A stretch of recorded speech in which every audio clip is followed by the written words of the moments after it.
So this mission started well before April 2nd. Alexander Skvortsov, Mikhail Koryenko, and myself, Tracy Caldwell Dyson, prepared for this mission. You see Sasha there in the middle, Mikhail there on the right. This is the day before we launch. Our families were invited to observe and escort our rocket as it made its way to the launch pad. Just before going out on the day of launch, we traditionally sign the door to our room in the quarantine facility there in Baikonur with our family behind us. We make our way to the hangar where we get suited up and we go through our final leak checks.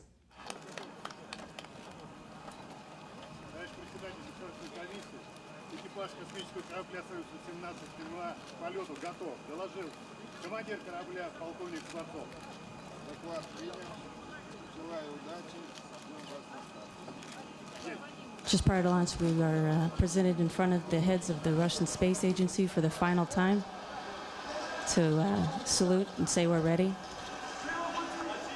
We make our way to the launch pad, and there's more people there than I think I ever saw in my life, certainly more than you see at a shuttle launch. We climb inside, get ourselves comfortable, do our final leak checks, and listen to a little bit of music before the engines light. There's a lot of difference between a Soyuz launch and a shuttle launch, which is all I have to compare it to. First and foremost, you're suspended from the launch pad, not bolted to it. And liquid engines are a little bit smoother at first than solid rockets, but the first stage lasts about 2 minutes, same as the shuttle, along with the center stage rocket, which is also running. And about 2 minutes later, the 4 strap-on boosters are separated. We continue all the way up through our second and third stage, all the way to orbit. Once we get there, well, we've got docking ahead of us. That's the view through the commander's periscope. We're about 180 meters from the docking. That confirms our docking. And we have our Expedition 23 counterparts waiting for us, Oleg Kotov, Suichi Noguchi, and TJ Kramer. It's a real happy moment, as you can well imagine, after spending 2.5 days inside of a Soyuz capsule. The station is almost like a resort, and you can't wait to see your friends and take a shower.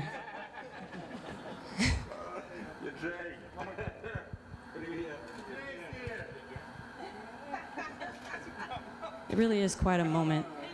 You haven't seen them since they were back in Earth. Hello, Tracy. It's your husband. I wanted to let you know that you look beautiful, and with your grin from ear to ear, it looks like you're happy to be back in your home. Enjoy your time up there, and I'll be talking to you soon. I love you. I think that's the most relaxing moment I have before the next day. And STS-131 lit their engines, launched from the pad, and made their way towards the space station. Commanded by Alan Poindexter, piloted by Jim Dutton, mission specialist Rick Mastracchio, Clay Anderson, Stephanie Wilson, Dottie Metcalf-Lindenberger, and JAXA's astronaut Naoko Yamazoka. They docked 2 days later, carrying with them the MPLM full of supplies and science racks, with 3 EVAs and a lot of robotic mission in front of them. It was significant in many ways. One way was first time 4 women were in space together. Good friend of mine and fellow vocalist in Max Q, Dottie Metcalf-Linder, and I take a moment. Well, the darkness has a hunger that's insatiable, and the lightness has a call that's hard to hear. And I'll wrap my fear around me like a blanket.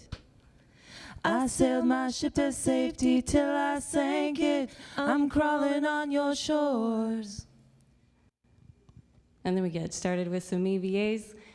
There's Clay Anderson on the left, Rick Mastracchio on the right. Jim Dutton and myself helped get them suited up and out the door. All 3 EVAs. Those guys had a lot of work to do, made it look easy. On my first shuttle flight, 118, I was on board with both Clay and Rick. Stephanie and Naoko and Jim were the main robotic arm operators. That MPLM was their biggest payload. They're responsible for berthing it and unberthing it. Naoko is the load master and responsible for emptying it and filling it. She did a great job. There's a lot of transfer, as you can imagine. There's Soichi and I think Stephanie or Naoko in the background there. One of the interesting pieces of cargo we brought out of the MPLM was the crew quarters, expanding the U.S. segment subdivision up to 3 crew quarters. Takes quite a few people to get that activated.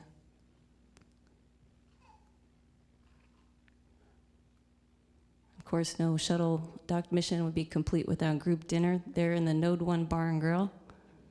We had a traditional dinner of sushi hosted by Soichi and Naoko, the entire crew there. It's a really good time there in Node 1. We had a few birthdays on orbit. Soichi and Misha celebrated in April, Sasha in May, myself in August. And after 10 great days, these guys wrapped up a almost flawless mission.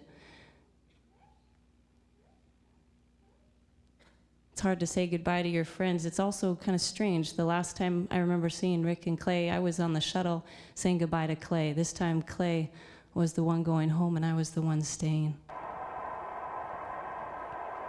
Right there is Progress 37 on the launch pad, making its way. During our increment, we had several visiting vehicles. 3 Progress vehicles came and docked, and 3 Progress vehicles undocked and made their way back through the atmosphere. All ships bringing supplies, much needed, as well as some science hardware. During this time, we also had the 21S crew, Oleg, Soichi, and TJ, had to relocate their Soyuz from the FGB to the SM aft, and that was all in preparation for Atlantis, bringing up the MRM-2 module, sorry, the MRM-1 module, the Russian research module.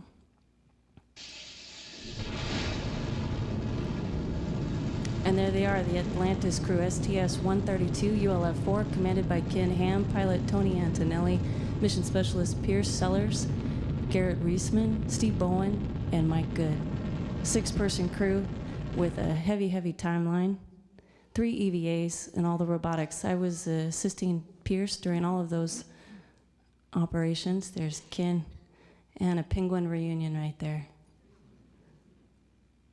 Like I said, these guys were busy. They had a hectic timeline. It was the first mission where we got to use the cupola for all the robotic missions, and that's Pierce and I there. It was an invaluable room to be in. All their EVAs were focused around batteries, to resupply batteries on solar arrays to help outfit the MRM. During that EVA, I spent time inside the airlock helping to get those guys prepared, since Garrett and Pierce were running the robotics for that EVA. These guys had lots of challenges. Their OBSS cameras had some tangles that during an EVA they had to go on snarl. These guys had a lot of work to do, and they made it look really easy. Some of the greatest views were coming from Garrett's helmet cam. And then, of course, these guys are full of shenanigans. Had the idea, let's have Space Station Olympics, complete with push-ups, pull-ups, Node 1 hockey, stupid astronaut tricks with Swedish fish and water bubbles. We never get enough of that. And I don't know what you call this. Hide and seek, how many guys you can fit in the JLP, or just Ken Ham's crew. But again, another great dinner with our shuttle guys. And no sooner did they leave than Oleg, Soichi, and TJ get inside of their Soyuz and come home. Command of International Space Station from you. Я горд принять командование Международной космической станции из рук Олега.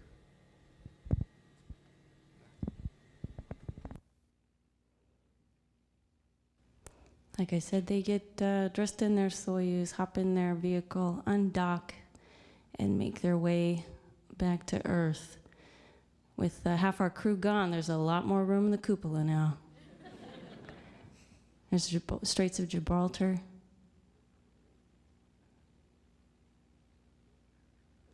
It's home, Southern California, the Dead Sea. Sorry, Salton Sea. Those are mesospheric clouds. They're hard to see and even harder to photograph.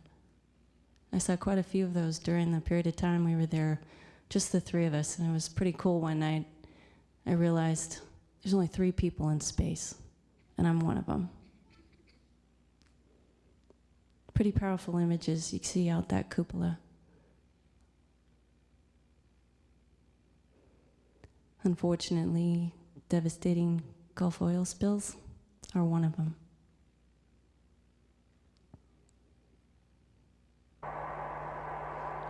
Then the crew, Soyuz 23, carrying with it Fyodor Yurchik and Shannon Walker and Doug Wheelock, on their way to the International Space Station.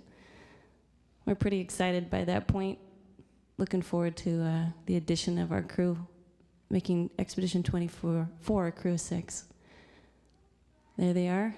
External cameras on the board the space station are capturing that at probably 10 times the speed that a normal approach would take.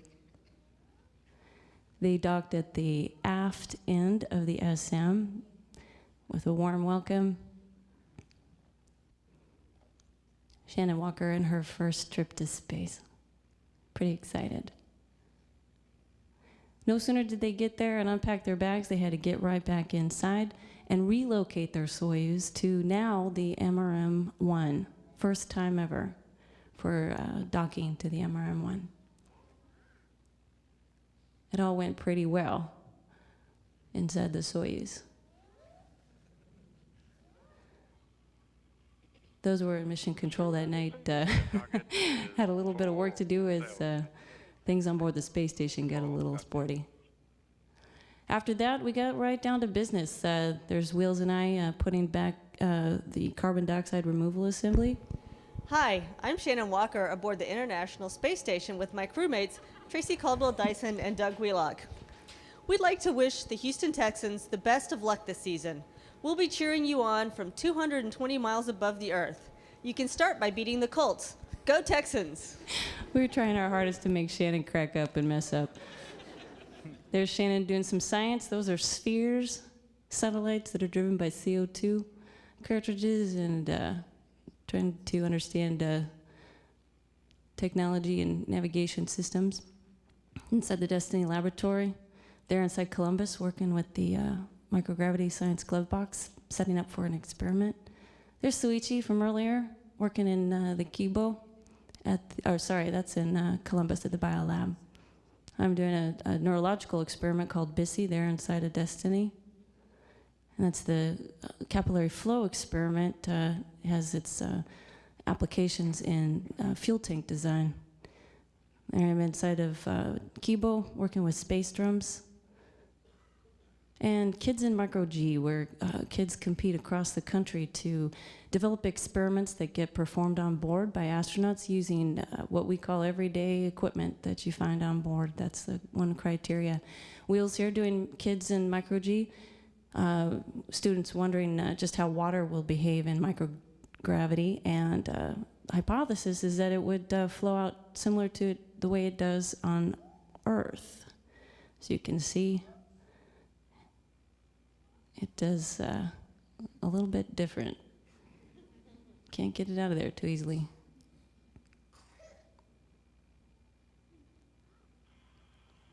And then there was the day. The warning again, not expected. Taking a look. No action for the crew. Station Houston, Space Ground 2. We see the warnings. They were not expected. No actions right now. We'll get right back to you. Please, can you repeat that call on Space Ground 1? That was the day our pump module failed, necessitating 3 spacewalks and a lot of robotic arm action to go out and fix it. And that's what you heard a lot about tonight. There's Shannon getting us suited up, stuffed in the airlock so we can go out and start EVA-1. It was my first spacewalk, Doug Wheelock's 4th, and we spent most of EVA 1 trying to get that failed pump out of its place.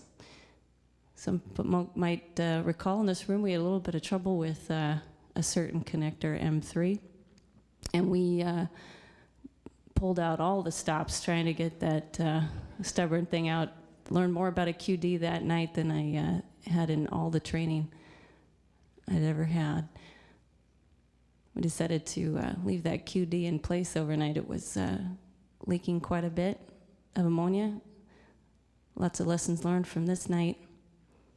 Decided to keep that QD close. You can see ammonia there, liberating from the QD. So we just decided to button up things that night and try to attack it in the morning. The next EVA, EVA 16, was all about getting that QD off, and Wheels put all he had into it, and there was much resourcing. Got it. Yeah, PC. But Dad would be proud. The rest of that EVA was spent getting that failed pump out of there. There's Shannon Walker. She's at the controls of the robotic arm. You don't see her much in these photos except that big arm that she's moving around quite well, I might add. We got that failed pump out, stowed it away, and then our next task was to get that new pump ready that was on a nearby pallet. You see Wills and I working together there. This is a shot from inside the airlock because we're dealing with ammonia and often came in close contact with it. Ended up having some special procedures before we were able to enter back inside the space station. There's that new pump going back into place. You can see Doug's on the arm there holding the pump, and I'm off to the right there guiding it in. And then it was just all about connecting it back together. And there was much rejoicing as we had cooling once again, and the teams on the ground were working feverishly to get the space station back up to full power. Those EVAs were a pretty significant event, taking up a couple of weeks on board and putting science on hold for a little while, but then we got right back into it.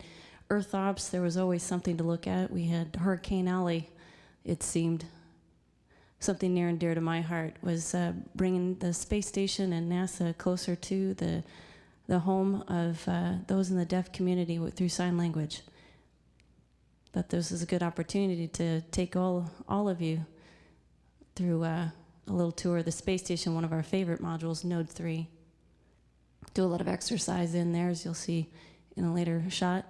One of my favorite rooms, I think everybody on board agrees, is the cupola.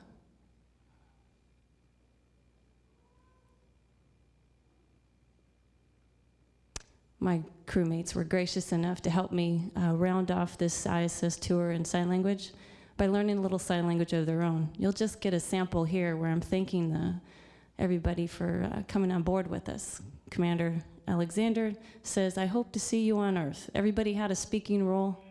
Big black horse said, "Look this way." He On the said, weekends, "Hey, that lady, won't you talk marry to your me?" family and friends. Here I'm having a PFC with Max Q, and my crewmates there are joining in. I think some of you working on the pup module might recognize that musical instrument. People ask what you do on a daily basis. Well, exercise is a huge part of it. That's our treadmill. Our resistive exercise devices in the back there. Thank you, Sasha. With great honor, I receive and accept command of the International Space Station from you. Thank you.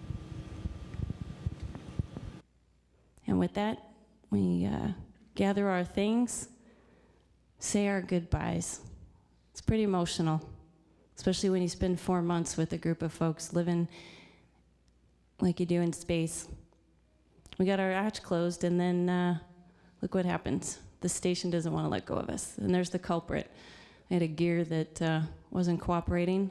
Latches wouldn't open. So what do? You have to open the hatch, come back out, dig in the trash for all the things that you disposed of because you didn't think you were coming back. Fyodor and Sasha and Misha worked really hard that night to get things back in order so we could try it again the next day. We say our quick goodbyes, climb back inside, and try it all over again. This time we had a lot more luck. said goodbye. It was one of the most emotional moments I think I ever had on board. You just never know when you're going to see something like that again.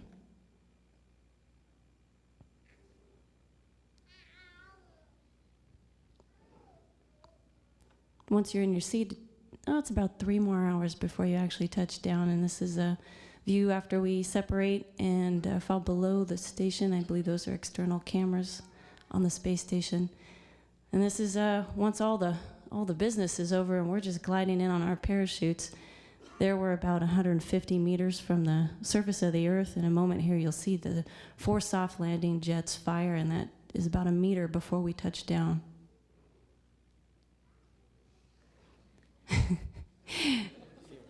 It's hard to describe just what that feels like. But, and then, it's all about when you come home and get a Matryoshka doll that has your face on it, and you're greeted by the country of Kazakhstan. And that is Expedition 2324.